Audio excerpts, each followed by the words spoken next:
Olá, bom dia, 6 horas em ponto. Seja muito bem-vindo ao programa A Notícia de Frente nesta quinta-feira maravilhosa, cheia de boas vibrações, boa energia, hein?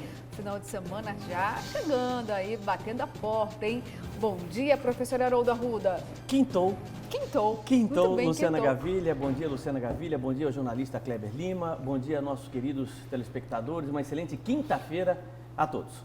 Saudações e bom dia, Kleber Lima. Bom dia, Luciana. Pelo jeito, você assistiu futebol ontem? Eu não assisti. Sabe o placar? Não teve.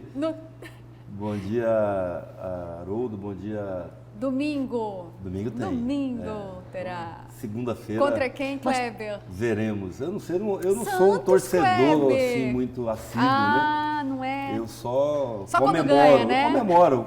Todo dia que tem jogo do Corinthians, eu comemoro. Saio de camisa quando ganha, quando perde. Eu gosto da moagem. Ah, é? Então... Eu não sou torcedor assim. Não sei a escalação, não sei o nome do técnico. Bem fajuto mesmo, Eu então, né? sou corintiano, sei o hino e me emociono às vezes quando eu posso assistir, mas eu não sou fanático.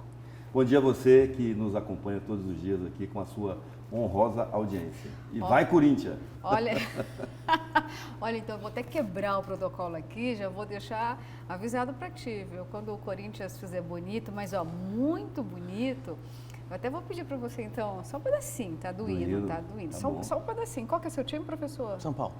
Aí canta também um pedacinho. De vez em quando, né? Dois clubes paulistas, quase sem rivalidade. Oh! Bom, gente, vamos dar aquela olhadinha nas imagens do trânsito aqui da capital. São 6 horas e 2 minutinhos. O cuiabano está levantando aí da cama, pegando o carro, a moto, a bicicleta e ó, partindo aí, né, para o trabalho, com a graça de Deus. Bom demais poder ter o trabalho numa quinta-feira como essa. Imagens aí da Avenida Fernando Correia da Costa, tranquilo para o horário, com certo movimento. Acredito que seja a avenida mais movimentada de Cuiabá nesse horário, né? Porque... Hoje está mais movimentado, né, Luciana? Não, a Fernando Correia, professor, lá. sempre tem um movimentozinho, sabe? Maior do que as outras. Aí o trecho da Beira Rio já fica um pouco mais leve, porque a Fernando Correia corta, né, grande parte aí das regiões mais antigas, né, daqui de Cuiabá, muito populosa, então. E a Avenida do CPA, por exemplo, também corta uma outra região. Nesse horário tem um movimento um pouco menor do que Fernando Correia, sempre muito movimentada. Merecia duplicação, mas é difícil em aumentar ali, né, as vias da Fernando Correia. Aí nós temos imagens da Avenida Miguel Sutil. Com Você diz ampliação, não duplicação, né? Ampliação. Mais vias, né? Pois é, né? Ou aí a região da Cidade Alta é muito tranquila ali. É porque Fernando Correia teria que ter inúmeras desapropriações, aí complica, né? Aí fica muito caro. Ou então avenidas paralelas. Nós temos a Arquimedes Pereira Lima, que tem, né, uma certa paralelidade, mas muito distante ainda, né? A gente não tem um escoamento ali. Cuiabá é uma região cidade sul. que não tem projeto de micromobilidade, né? Não Você tem. andar de bicicleta, andar de scooter, andar de patinete, você não tem onde andar. Não, não tem. Aí nós temos ainda o trecho da Miguel Sutil, que é bem diferente, professor, né? É uma avenida muito extensa, também muito movimentada, mas aí é isso que eu estou dizendo, né? São 3 faixas aí.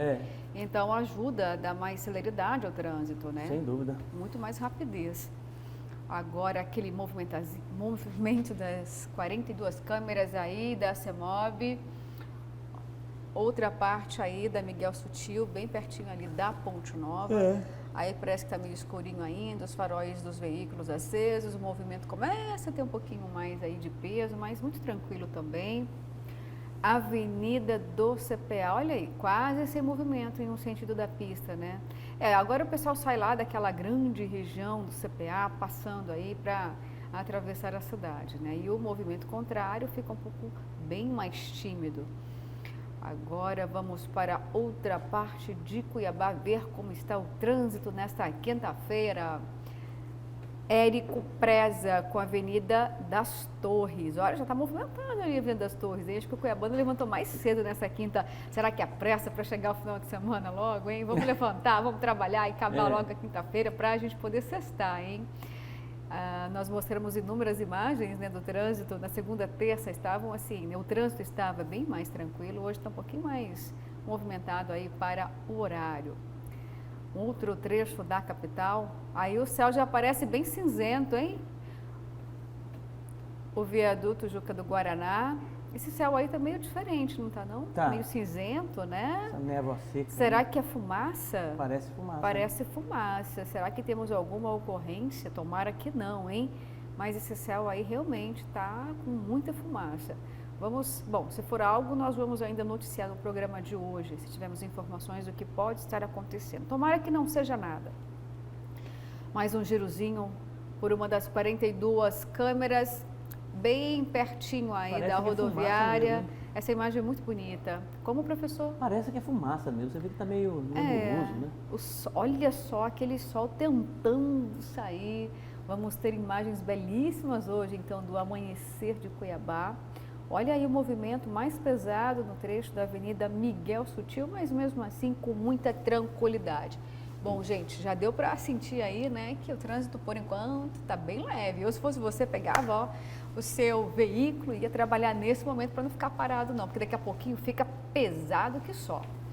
Bom, gente, vamos porque tem muita notícia pela frente. Professor Haroldo, Kleber Lima, ontem na Assembleia Legislativa foi um semipalco, eu diria, viu, da Previdência. Sabe por quê? Olha só, a sessão ordinária começou normalmente, muitas indicações.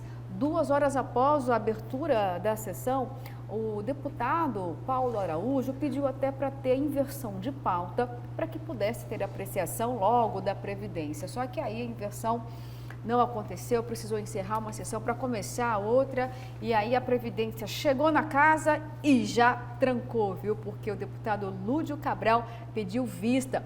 Vamos entender então toda essa tramitação na reportagem de Nayana Bricá. O projeto criado pela Assembleia Legislativa foi apreciado pelo Parlamento. A proposta segue o acordo feito em maio, onde todos os aposentados teriam uma imunidade de 3 salários mínimos para aqueles que ganham até R$9 mil.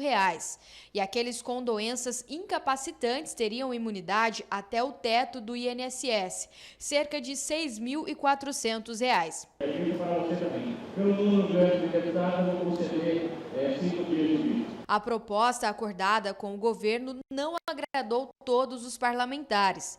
O deputado Lúdio Cabral pediu vistas e diz que a situação foi criada para beneficiar o governador e não os aposentados, já que a proposta surgiu após uma reunião entre Mauro Mendes e os deputados Eduardo Botelho e Max Russi. O parlamentar deve apresentar também uma nova emenda. Não sei se virá um projeto do Poder Executivo, se será projeto da mesa diretora, se será lei complementar, se será mais de uma lei complementar, se será emenda constitucional. Então, primeiro, saber disso. Agora, de afogadilho, eu não voto nada, porque nós temos que respeitar os direitos dos aposentados e pensionistas todos, e não a vontade do governador. Para isso, pedirei de imediato vista dos projetos que forem apresentados para analisá-los e buscar corrigir as eventuais injustiças que eles contenham. Os deputados têm agora 24 horas para analisarem o projeto e outra sessão deve ser realizada na sexta-feira.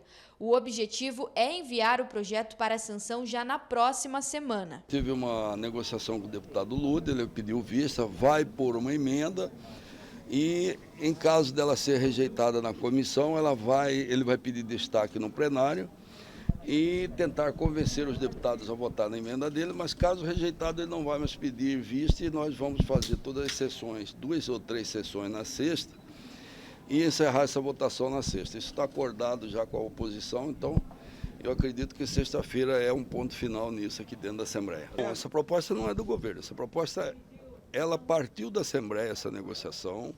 Nós viemos negociando isso desde o início do ano com o governo. Eu ainda era presidente quando essa comissão foi instituída. Então essa é uma discussão que vem há muito tempo. Nós construímos isso daí junto com todos os técnicos da MT-Prev, junto com o governo, com a Procuradoria e com os deputados da comissão, esse projeto que está aí. Então ele não é um projeto do governo, ele é um projeto que partiu de uma construção dos deputados junto com o governo. Bom, gente, esse assunto aí já se arrasta há meses e você que é servidor quer logo o desfecho. Pois é, como nós acabamos de ver, pode ter um desfecho até para a próxima semana. Como o deputado Lúdio Cabral pediu vista, então tem um prazo aí de 24 horas. E por que ele pediu vista? Porque ele queria entender melhor na íntegra essa proposta da Assembleia Legislativa, da qual o próprio deputado faz uma pergunta. Peraí, essas regras aqui são da Assembleia de fato ou são do governador Mauro Mendes? Até porque houve uma construção em conjunto. Mas o Botelho, como nós acompanhamos aqui, mostramos para vocês, disse a todo instante nesses últimos 15 dias, olha, estamos aguardando uma nova proposta do governo de Mato Grosso, até porque houve aquela divergência em relação ao governador e o desembargador Orlando Perry, porque o Conselho apresentou uma proposta diferente do que havia sido acordada entre a Assembleia e o próprio governo de Mato Grosso. Kleber Lima, vou fazer uma pergunta para ti. Sexta-feira, esse assunto volta, contudo, na Assembleia, mas isso não vai ter um ponto final na sexta, porque ainda tem a primeira votação, tem segunda votação, antes disso passa pela CCJ, depois volta ao plenário, tem a sanção ainda do governador Mauro Mendes. Você acredita que vai ter com tranquilidade todo esse trâmite? Pode ter pedido de vista novamente, por exemplo? Olha, o deputado Botelho ali, Luciana, ele foi claro dizendo que o assunto já esgotou, não tem mais o que discutir. E aí eles vão votar na sexta-feira. Pelo que eu entendi, na sexta da semana que vem, né? Não, amanhã já... volta, é 24 horas o pedido de vista, amanhã já começa a apreciação. Não, é amanhã começa a apreciação. Ele disse que vai convocar tantas sessões forem precisas, uma depois da outra, para resolver. O ponto que está pegando agora é só se a isenção será de um teto, R$ 6.400, que é o valor do teto dos benefícios pagos pelo INSS, ou R$ 12.800, que é o dobro do teto. Como você mesma já disse, Luciana, esse valor de um teto foi acordado pelo governo e a Assembleia, ouvindo o MTPrev e a Assembleia representando os servidores aí. O problema é que quando isso foi para o Conselho, no dia 1º de julho, e o governador não estava, inclusive, nós já falamos disso, quem dirigiu aquela sessão do Conselho foi o chefe do Ministério Público, que é o vice-presidente do Conselho, o promotor José Antônio Borges. Os servidores pressionaram e o Conselho aprovou a isenção até R$ 12.800. Para quem isso, gente? Vamos repetir, não custa. Para servidor aposentado e pensionista que possua doença incapacitante. A gente já falou aqui quais são os diversos tipos de câncer, cardiopatia grave, doenças incapacitantes, que não permitem a eles fazerem outras coisas e que eles têm um dispêndio mensal com medicação e tratamento. Então, essa é uma proposta que é a que está com divergência. A outra proposta, me parece que já tem um consenso, é que triplicar a isenção, que na verdade chama imunidade fiscal, para todos os aposentados e servidores, de um salário mínimo para 3 salários mínimos, para quem ganha até 9 mil. Então, todos os servidores aposentados que ganham até 9 mil, só pagarão os 14% de contribuição na diferença. 9 mil menos 3.300 igual a 5.700, né? E todos, indistintamente.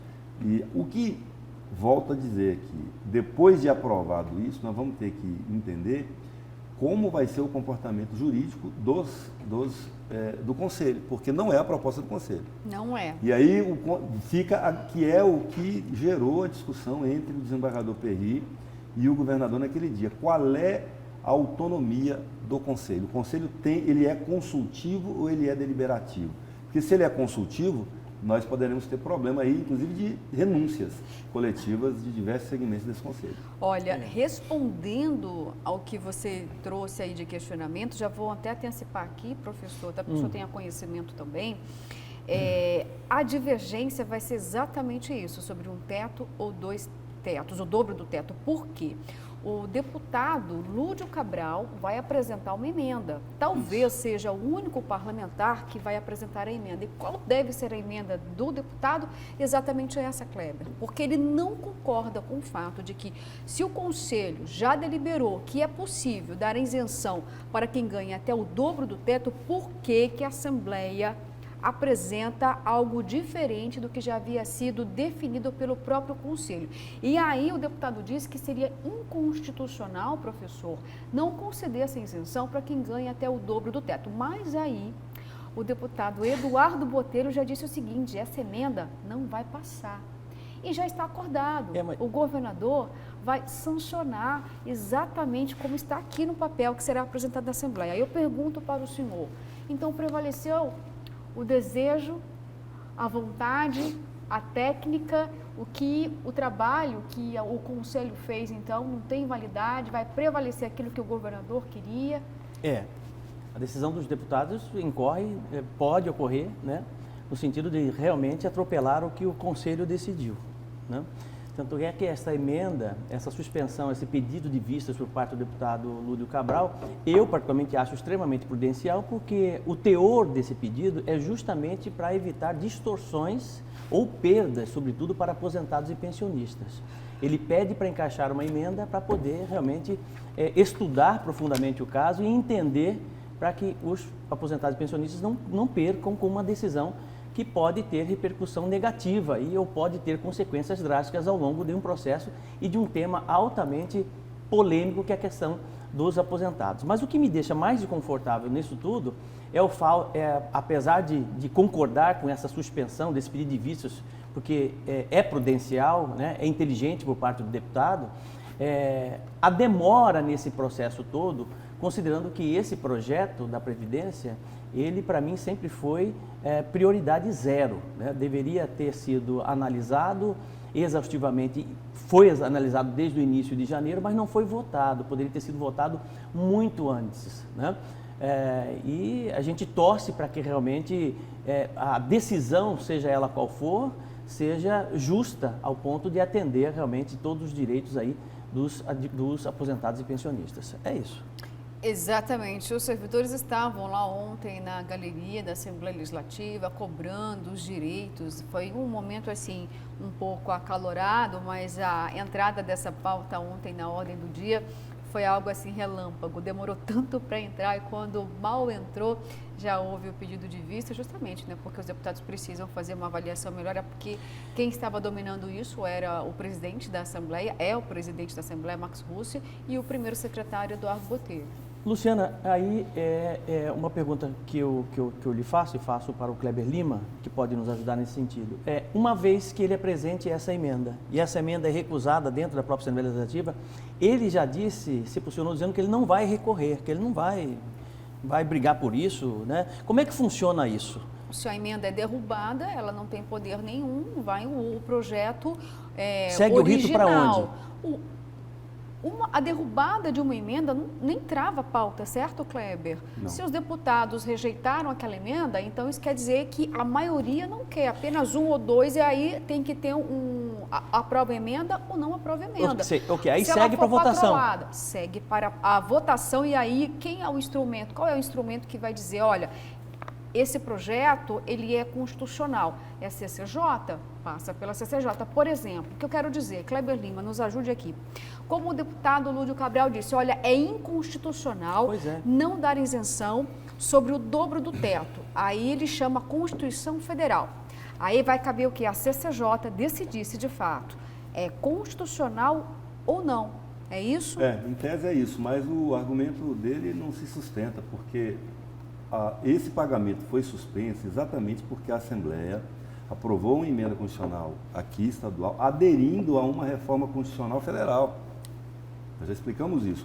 O benefício existia até haver a emenda constitucional federal. Aí Mato Grosso se adequou. Por isso que o deputado Botelho fala, nós é que causamos isso, por isso que a gente quer corrigir. E o argumento que o governador usa para não mandar os 2 tetos é o mesmo argumento da inconstitucionalidade. A rigor é o seguinte, o que deve prevalecer é o acordo feito pela Assembleia e pelo governo antes do Conselho quebrar o acordo. Quem quebrou o acordo foi o Conselho. Olha, aí fica essa dúvida, o que o Conselho fará depois de sancionada essa lei? Mas quem que tem mais autonomia nisso? Não, pois a gente não sabe, porque é um vazio jurídico que está criado. Primeiro é o seguinte, até novembro desse ano, os regimes de previdência de todos os servidores do Estado vão ser unificados. É uma determinação da reforma constitucional federal. Então vai ter que juntar tudo. E aí é que está essa divergência entre, porque hoje o servidor do Judiciário tem um tratamento, o do Tribunal de Contas tem outro tratamento, o da Assembleia tem, e todos estão no céu. A maior dificuldade é do servidor do Executivo, que é a maioria. Né? Então, assim, é o mais achatado, é o que... E agora, quando vem tudo para uma conta só, que é o regime único, o governador falou, bom, eu não posso trazer... O princípio de fundo dessa discussão é esse. Eu não posso trazer os privilégios, entre aspas, que os servidores dos outros poderes têm para o servidor do Executivo, porque depois eu não pago a conta. O déficit da Previdência hoje, na previsão atuarial, é de quase 30 bilhões. Então, é uma conta que não fecha. Se por uma questão de coerência, é importante dizer assim, é natural isso do deputado, do parlamentar, ele é muito sensível aos reclames da sociedade. Né? Qualquer que seja a causa, qualquer causa, juntou meia dúzia de pessoas, o parlamentar é muito sensível, ele fica ali. Agora, se a gente for fazer uma digressão histórica, a primeira grande reforma da Previdência no Brasil foi feita pelo PT, pelo governador, pelo presidente Lula. Foi, inclusive, o motivo do rompimento da então senadora Séries Lessarem com o PT. Foi a partir dali que ela rompeu, não ficou bem com a base dela e não ficou bem com o governo porque ela vacilou na hora de votar a reforma da Previdência. E foi quando aumentou, por exemplo, para 11% a alíquota, para aposentado, inclusive. Né? Então, assim, você vê como muda, né? A posição da pessoa quando ela é governo e quando ela é oposição. Mas então o que você disse, a gente já pode esperar uma enxurrada aí de ações judiciais, porque você está desenhando uma insegurança jurídica, né, Kleber? Mas o que me deixa assim, bastante desconfortável é o fato, por exemplo, claro que você tem os deputados que foram legitimamente votados pela população, tem uma representatividade da sociedade, né? São representantes da sociedade.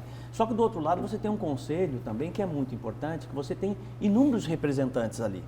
Certo? Que representam categorias importantes, né? Como é que vai jogar isso na balança para poder saber exatamente quem é que tem autonomia suficiente para decidir um caso tão importante como esse? Provavelmente vai para a Justiça. Vai para a Justiça, vai judicializar e isso provavelmente vai parar no STF, porque a discussão de fundo vai ser de constitucionalidade. Tá, mas aí eu lhe pergunto, vai parar no STF, né? Ok. Até lá, continua descontando o servidor? Até lá... Vai valer o que aprovou na Assembleia, hoje, né? por exemplo... Isso é uma covardia. Não, assim, professor, hoje, vamos voltar aqui a recuperar as informações. O aposentado ou pensionista que tem doença incapacitante, ele é um número de 650 indivíduos no Mato Grosso hoje. 90% deles já ganharam na Justiça o direito de não descontar. Porque eles foram para a Justiça com base no argumento principal que é do direito adquirido. Então, na verdade, as leis que estão sendo aprovadas agora vai ter um efeito mais futuro do que presente ou passado. É futuro. Agora, o que vamos entender, isso vai levar um tempo, pela razão que eu falei, a hora que vem todos os servidores para uma mesma mesa, vai prevalecer a vontade do chefe do Executivo. Hoje é o governador Mauro Mendes, amanhã não sabemos. Né? Vai ter uma eleição ano que vem, mas o princípio é o seguinte, quem decide matéria previdenciária vai ser unilateralmente ou chefe do Executivo para todos os demais poderes, ou ele vai ter que decidir ad referendo do Conselho, ou seja, o Conselho vai ter poder deliberativo ou consultivo. E isso vai se arrastar, não vai ser uma lei da Assembleia agora que vai resolver. A Assembleia vai provavelmente aprovar um teto, que foi o acordo feito, que o Conselho quebrou. Aí o Conselho também usou de uma artimanha para tentar se prevalecer, quebrar um acordo que o próprio Lúdio hoje quebra também quando ele contesta, porque o acordo foi feito em nome da Assembleia, e ele é membro da Assembleia, né? Ele integra a Assembleia, por isso que eu falo, a orientação aí é a da rua, né? Não necessariamente a da coerência. E aí vai para a Justiça. A tendência é que a Justiça dê ganho de causa ao Conselho, porque, afinal de contas, o Judiciário lá no Conselho defendeu a deliberação. E aí a discussão deixa de ser de mérito para ser de forma. Aí não vai mais, eu não sei nem como é que o desembargador Perry votou, se ele estava na sessão, porque ele estava lá representando o Tribunal de Justiça. Como é que ele votou na decisão do dia 1º de julho, ou junho, né, na verdade, 1º de junho. se ele votou por um ou por 2 tetos. Mas agora que foi votado, ele está se aferrando que tem que prevalecer a decisão do Conselho. Do Conselho. Independente de como ele votou. E o governador fala, eu não posso encaminhar a decisão do Conselho para a Assembleia. Aí a Assembleia própria vai elaborar um projeto, votar, mandar para o governador e que provavelmente vai sancionar. E aí nós vamos começar uma guerra jurídica. Se algum sindicato ingressar, que aí eu acho que não cabe a um cidadão, aí teria que ser algum sindicato ou matéria de constitucionalidade, talvez, classe, né? E aí você... poder ou partido. Eu fico imaginando assim, aí você utiliza a virtude da empatia e se coloca no lugar do aposentado, que contribuiu e trabalhou a vida toda, ter que assistir um teatro desse. E que tem Você tá doença entendendo? incapacitante, E tem doença porque nesse momento incapacitante, não se estende a todos os servidores. ele com 70, 80 anos de idade, para assistir exatamente esse imbróglio gigante, é complicado. Não, tá certo. E até porque houve até uma mudança aí, porque os policiais militares também iam ter uma tratativa diferenciada, mas não, viu? Nesse momento aqui, pertence apenas aos policiais militares que também têm doenças incapacitantes. Bom, vamos mudar um pouquinho de assunto agora. Vamos falar sobre a CPI do quadrilhão que tenta ser emplacada lá na Câmara de Vereadores. E eu chamo a atenção aqui para um destaque do portal Gazeta Digital, que, olha só a novidade, hein? Só 4 vereadores aderem à nova CPI na Câmara de Cuiabá. E aí o que acontece? E aí não emplaca a CPI se tiver só isso aqui, hein? Olha só. A bancada de oposição, o prefeito Emanuel Pinheiro, se movimenta para tentar instalar mais uma comissão parlamentar de inquérito, com o intuito de investigar supostos desvios de recursos da Secretaria Municipal de Saúde. Pasta que conta com 1 bilhão e 400 milhões de orçamento só para 2021. A proposta foi apresentada pelo vereador Tenente Coronel Pacola e já conta com 4 assinaturas.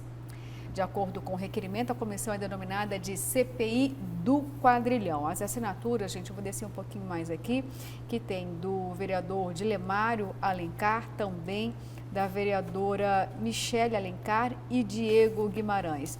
Agora, só para que vocês possam ter maior compreensão, gente, 9 assinaturas. Pacola, Michele, Diego, Dilemário. E quem apresentou foi Pacola. Mas aí não deve ter dado tempo, né? Você tem a Edna, que provavelmente assina, né? Aliás, eu estou perguntando aqui para o Dilemário, que ele está sempre na audiência, pelo WhatsApp, qual que é o tamanho da bancada de oposição, né?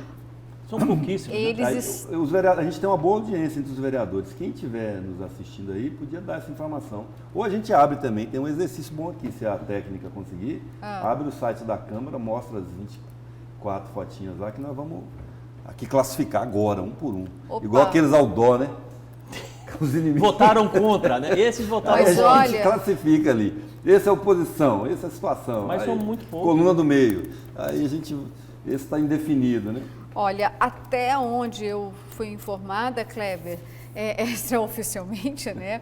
Ontem ainda a vereadora do PT, Edna, não havia assinado o requerimento, né, para a instauração da CPI, e acredito que tem alguns pastores, vereadores, talvez seria uma tentativa, viu, de ter essas assinaturas.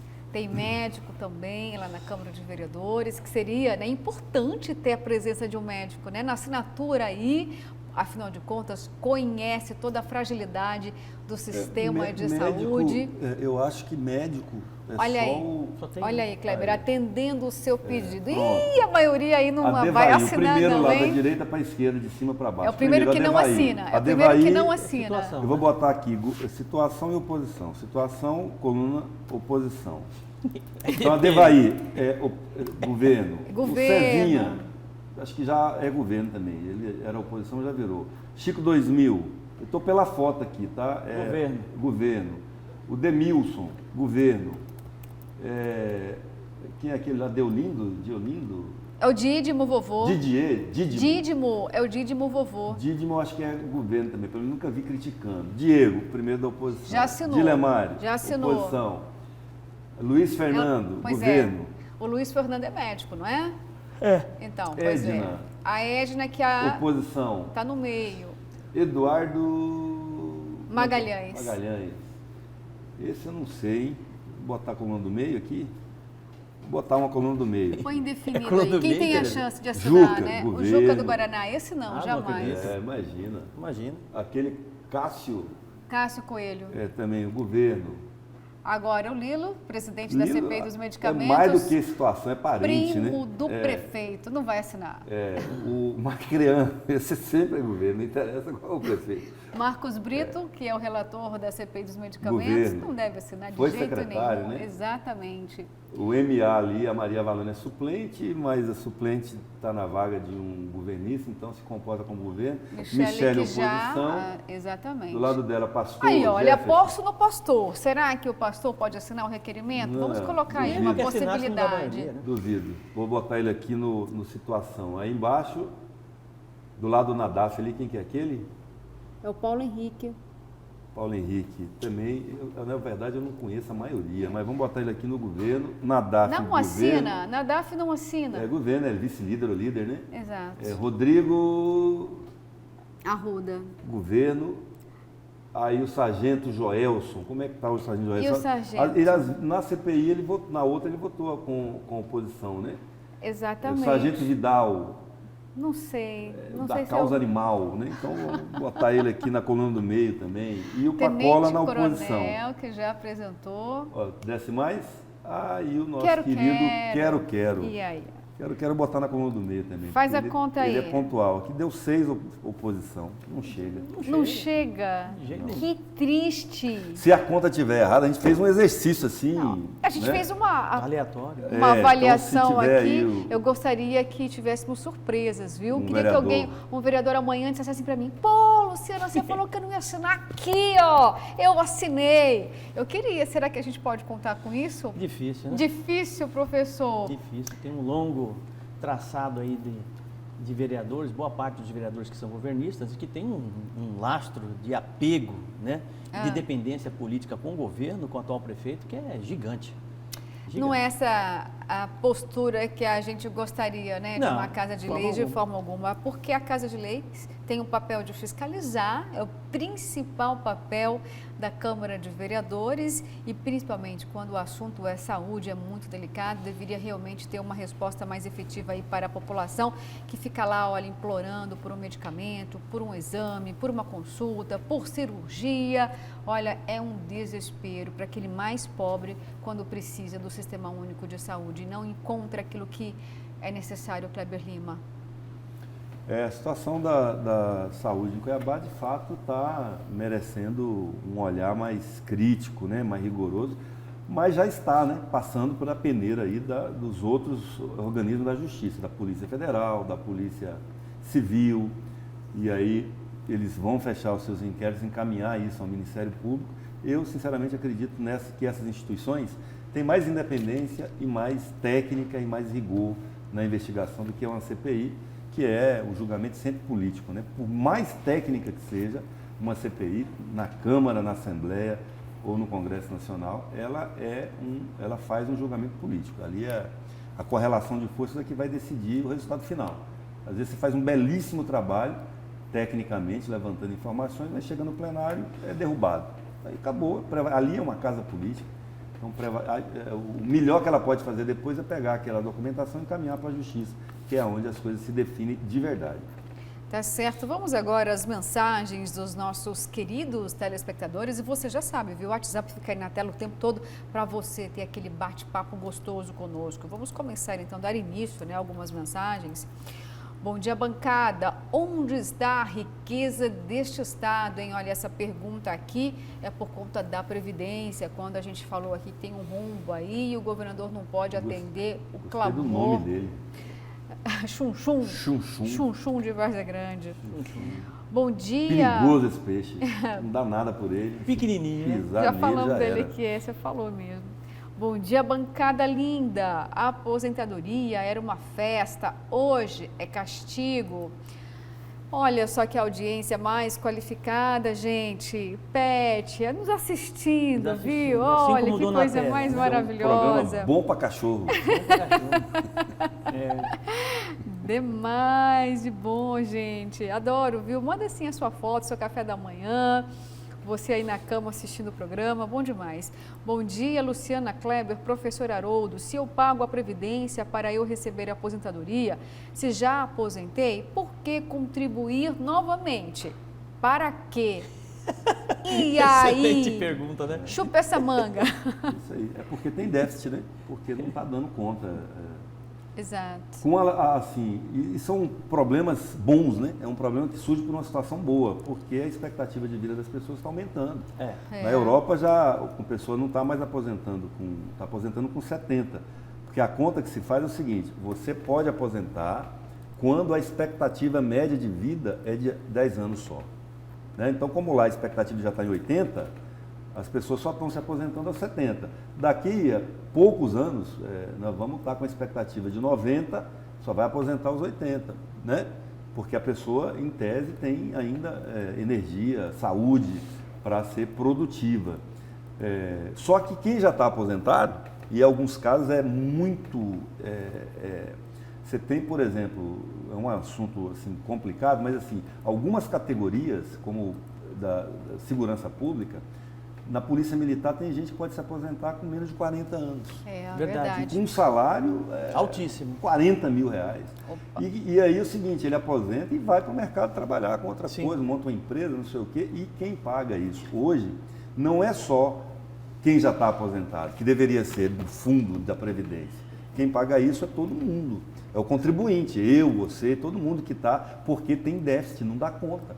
Cada vez as pessoas vivem mais, o que elas contribuem é pequeno, perto do que elas vão querer ganhar depois. Então a conta que não fecha, infelizmente, não é um problema só de Mato Grosso, é um problema do Brasil e do mundo.